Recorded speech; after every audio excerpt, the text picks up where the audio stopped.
안녕하세요, 쿠메TV입니다. 새학기가 시작했지만 코로나 여파로 기숙사에 들어가야 될지 자취를 해야 될지 여러분들 고민이 되게 많으실 텐데요. 저희가 그래서 오늘 준비해봤습니다. 네, 저희는 오늘 코로나에서의 기숙사 생활, 자취 생활, 그리고 자취생 꿀템들을 함께 알아보도록 하겠습니다. 저 같은 경우는 기숙사에서 1년 있었고요. 그리고 현재 자취 2개월 차인 자린이 윤재승이라고 합니다. 저는 반년 동안 기숙사 생활을 했고 작년 8월부터 자취를 시작한 자취 7개월 차 재승이 형보다는 나름 자취 선배인 김태하라고 합니다.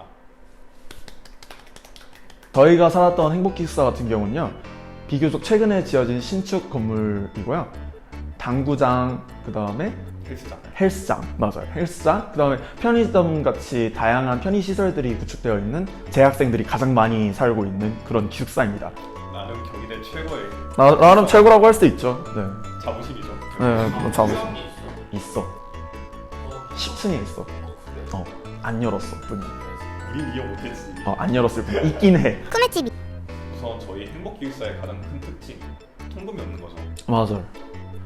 그래가지고 저희가 이제 다른 약속들을 다 하고 집에 들어가다가 그러다가 이제 태아를 만나면 기? 하면은 이제 술집으로 바로 달려가는 거예요. 이제 달려가가지고 그날 컨디션에 따라가지고 막 다음날 아침까지 술 다 마시고 해장까지 하기도 하고, 아니면 중간에 새벽에 그냥 이제 피곤하니까 한 3시쯤에 들어가자 하면은 그냥 들어가서 편하게 쉬어도 되는 그런 비교적 자유로운 그런 생활이 가능했던 게 저희 행복기숙사의 가장 큰 장점이죠. 행복기숙사의 두 번째 특징, 사실 저희이기 때문에 해당되는 특징인데요. 바로 의학원과 굉장히 가깝습니다. 거의 뭐 5분? 에이, 무슨 5분, 진짜 1분 거리. 1분 거리. 실습 5분 전이라도 지각 안 할 수가 있는 그런 장점이 있는 학교 기숙사죠. 이때까지 행복기숙사에 대해서 알아봤으니까 이제 한번 자취에 대해서 알아보도록 하겠습니다. 자취의 가장 큰 특징은 뭐라고 생각하세요, 재민 씨? 자유도죠, 자유도가 넘치는 만큼 각자가 원하는 취미생활 그런 걸 자유롭게 할 수 있다는 게 자취의 가장 큰 특징인데, 재승 씨 특별한 취미를 가지고 있다고 들었는데. 사실 제가 술을 좀 되게 좋아해가지고 재승바를 운영하고 있습니다. 네, 이제 기숙사에서 생활할 때는 이제 양주나 뭐 그런 것들을 보관을 못하기 때문에 그런 제 취미 생활을 하지 못했는데요. 이제 자취를 하면서 그런 것들을 이제 모아둘 수 있게 되었고, 그러다 보니까 이제 사람들 불러가지고 이제 뭐 술 말아주고 아니면 제가 모아둔 그런 술들도 대접하고 그러면서 제 취미 생활을 즐기고 있어요. 그렇죠. 저도 어제 봤거든요. 네, 맞아. 몇 개 해줘. 맛있더라고요. 네. 나는 명실상부 회기 최고의 바가 아닌가. 그렇죠. 가성비가 많이 한 거죠. 거죠. 네. 공짜인데. 공짜. 또 나름 자신 있거든요. 네. 그래가지고 네, 그런 저만의 취미 생활을 즐기고 있습니다. 그럼 혹시 태아 씨는 뭐 그런 거 있을까요? 저 같은 경우는 제가 게임을 되게 좋아하는데, 아무래도 기숙사에 있을 때는 룸메이트도 있고 본가에 있을 때는 부모님의 눈치도 보이니까 아무래도 게임을 자유롭게 못했는데, 자취를 하게 된 경우 망나니처럼 이제 게임을 막 하는 거죠. 이제 어떤 게임 주로 하세요? 저 롤 주로 합니다. 혹시 티어가 뭔지? 자, 이제 자취와 그 다음에 기숙사 모두 다 이야기를 해봤기 때문에 둘을 비교를 한번 해보도록 하겠습니다. 우선 공통점부터 먼저 말을 해볼게요. 가장 큰 공통점은 둘 다 통금이 없다라는 특징을 가지고 있죠. 근데 이거는 기숙사가 기숙사라서 저희 행복기숙사에서만 통용되는 그런 공통점이기 때문에 이건 뭐 넘어가죠. 그 다음에 이제 두 번째 특징이라고 할 수 있는 게 바로 저희가 효심을 느낄 수 있다라는 굉장히 감동적인 특징이 있죠. 네. 그렇죠. 이제 기숙사 생활을 하던 자취를 하던 저희 같은 경우는 불효자라서 불타는 효자라서 이제 부모님 청소할 때 잘 들어 하면 이렇게 들고 이제 그냥 그 정도로만 했는데, 이제 자취든 기숙사든 저희가 직접 청소를 해야 되고 화장실 청소도 다 하고 그렇게 해야 되니까 아무래도 부모님에 대한 그런 존경심이 막 그럴 때마다 마음에서 샘솟는 부모님에 대한 존경심, 이게 있는 거죠. 공통점에 대해서 이때까지 알아봤으면 이제 차이점에 대해서도 알아봅시다. 가장 큰 차이점, 아무래도 비용이겠죠? 비용이죠. 아무래도 이제 기숙사 같은 경우는 해봤자 한 20만 원? 뭐 월 20만 원. 월 20만 원 이하라면은 이제 저희가 흔히 생각하는 일반 자취방이라고 생각을 할 수 있는 그런 곳은 기본적으로 월 50은 넘는 추세다 보니까 이게 상당히 비용 차이가 많이 나는 편이기도 하죠. 고시원 같은데 아니면 기본적으로 50은 넘어서 아무래도 금전적인 부담이 없지 않아 있는 게 조금 가장 큰 차이점이 아닌가. 이제 기숙사와 자취의 또 다른 큰 특징으로 저희가 할 수 있는 게 요리이죠. 그렇죠. 저는 요리가 제가 자취하기 전에 가장 큰 로망 중에 하나였어요.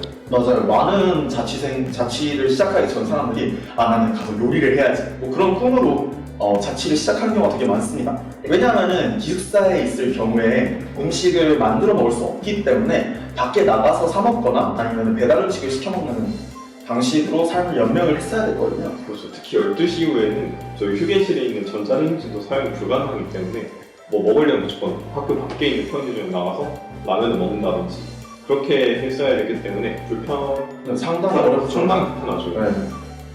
그러나 이제 막상 자취를 시작하고 나니 사실 그렇게 요리가 쉬운 일이 아니죠. 가장 큰 문제가 설거지죠. 설거지도 요리를 요리의 90%가 아닌가 제가 볼 때. 진짜 집에 있을 땐 요리한다 해도 나머지 집 정리를 이제 부모님께서 해주셨는데 자취를 하게 되니까 제가 다 해야 되더라고요. 그래서 결국에는 자취를 시작하고 나서도 요리 그 뒤처리가 불편하기 때문에 사실상 요리를 하지 않고 배달 음식을 시켜 먹는다든지 아니면 냉동 음식을 먹는다든지 그렇게 큰 차이가 별로 없더라고요. 결국은 기숙사 살 때랑 똑같아진 게 아닌가. 다만 장점이 있는 거는 뭐 요새 엄마 몰래 라면 먹기 챌린지 뭐 그런 거 유행한다 하죠.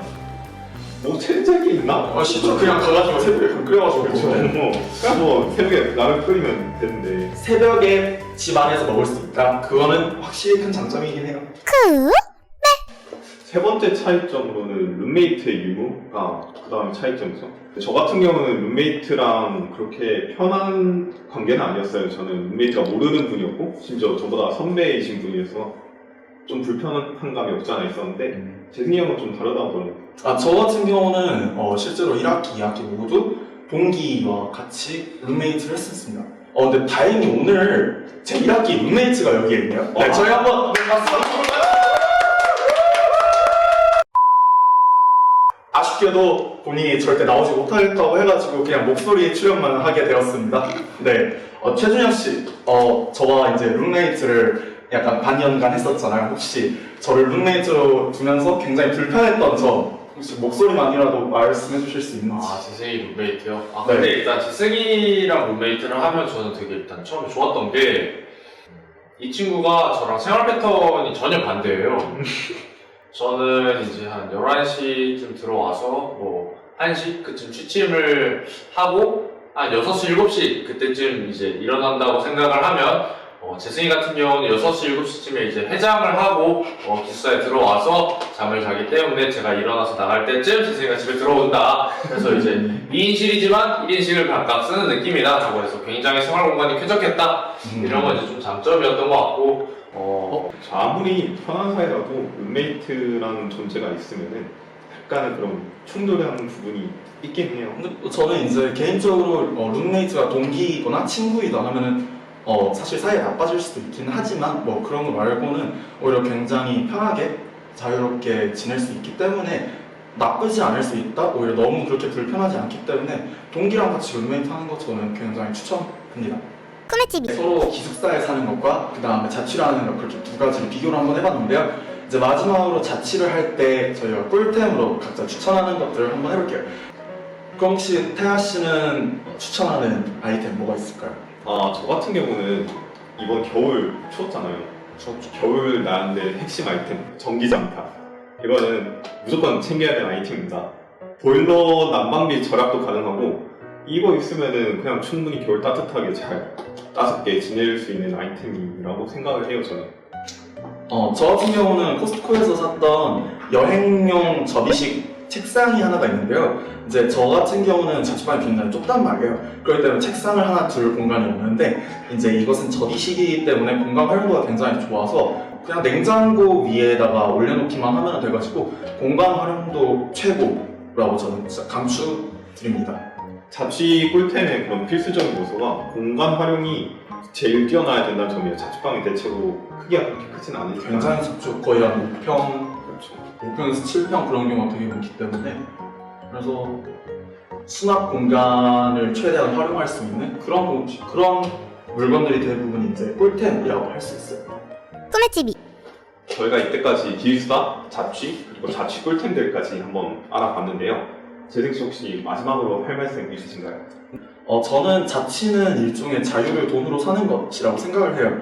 어떤 사람들, 예를 들어서 취미 생활을 굉장히 가꾸고 싶어하는 사람들한테는 자취는 어쩔 수 없이 선택이 아닌 필수가 될 수밖에 없죠. 하지만 그 어느 정도의 제약이 있어도 괜찮으신 분들, 그냥 즐기면서 그냥 다양한 사람들 만나는 걸 좋아하는 사람들한테는 오히려 기숙사가 훨씬 더 훌륭한 선택이 될 수 있다고 저는 생각을 합니다.